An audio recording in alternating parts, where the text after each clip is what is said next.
want to talk about movies? Great, me too. I'd like to take this moment to talk to you about a new show that I think is worth your time. I know at this time the show has already been out for over a month and it's probably already out of the zeitgeist, but I promised myself that I would make a video for you, so this is what we got. My recommendation is a show based off a movie that was actually based off a show. Points for originality.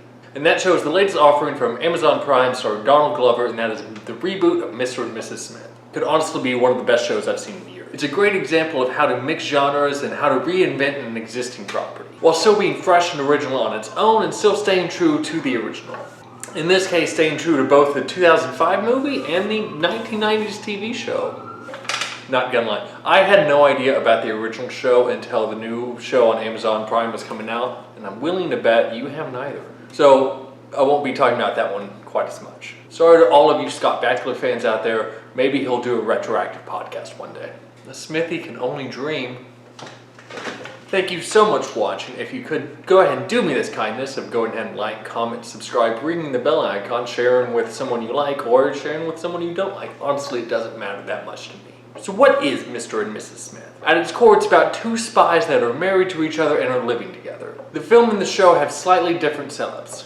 In the 2005 movie, Brad Pitt and Angelina are two rival spies working for different organizations, married to each other without knowing of each other's real identity.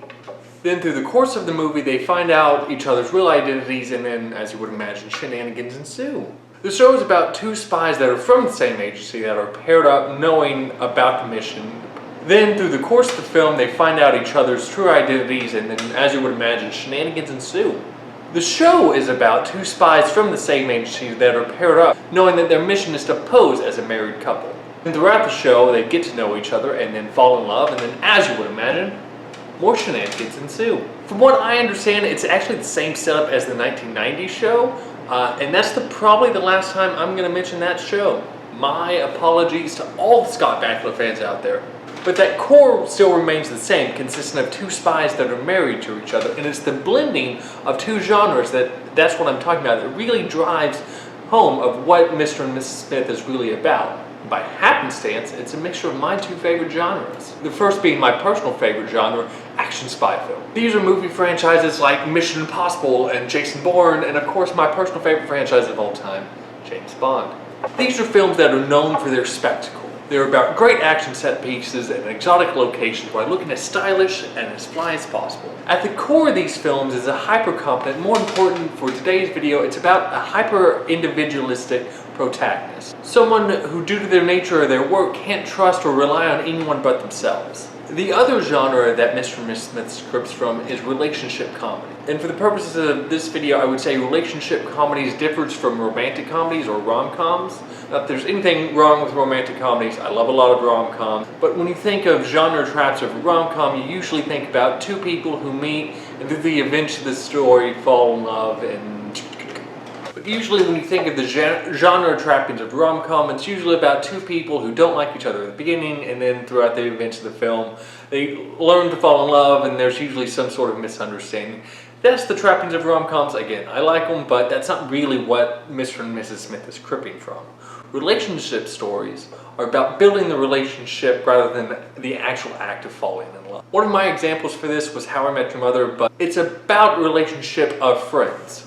But the best example of what I can point to is my personal favorite show, You're the Worst. It's a wonderful show that ran for 5 seasons, and if you haven't heard of it, or if you haven't seen it, go watch it right now. That show is about two antisocial people who begin a relationship with each other, and then as the show goes on, you see how the relationship builds on each other and how they're able to grow with each other. And through the trials and tribulation of the relationship, you see how it forces each other to grow. I would not be surprised to find out that If You're the Worst was actually a big influence on Mr. and Mrs. Smith.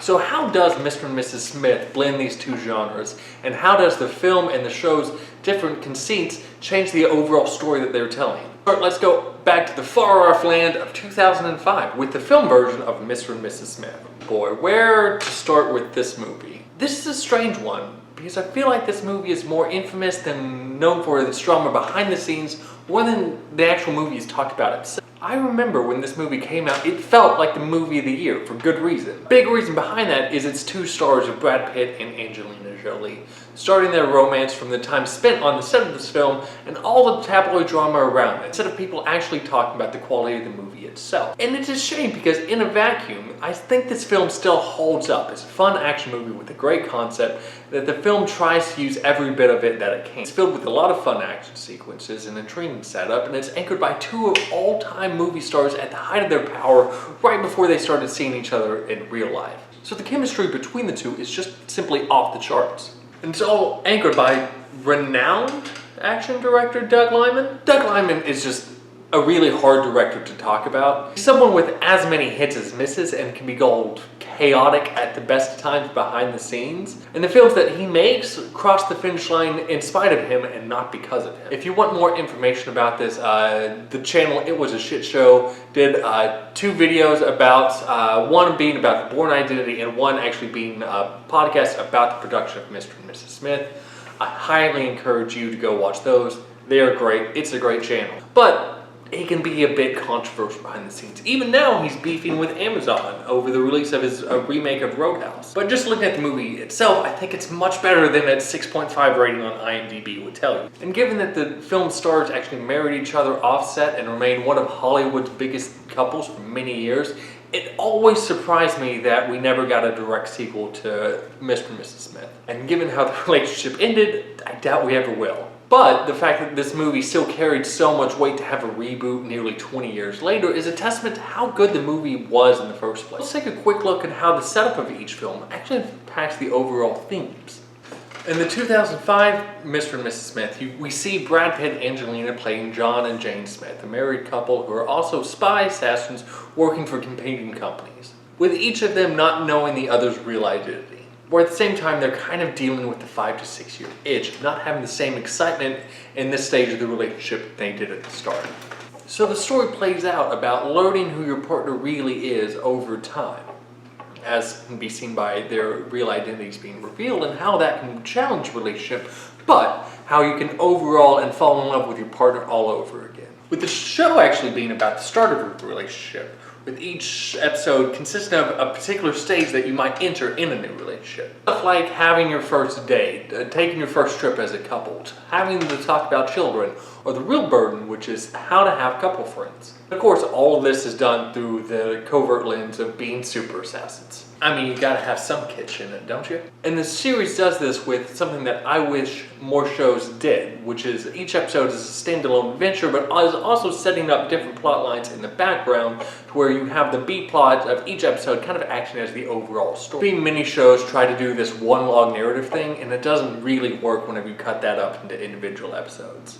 So while having a different setup and different narratives, the show actually keeps a lot of the same character dynamics of the 2005 film. Having John of more of an affable person who gets by on charm and wit and luck, then with the Jane character being much more of a type A driven person who's constantly looking to have the upper hand and strives to prove that she is the best in each situation.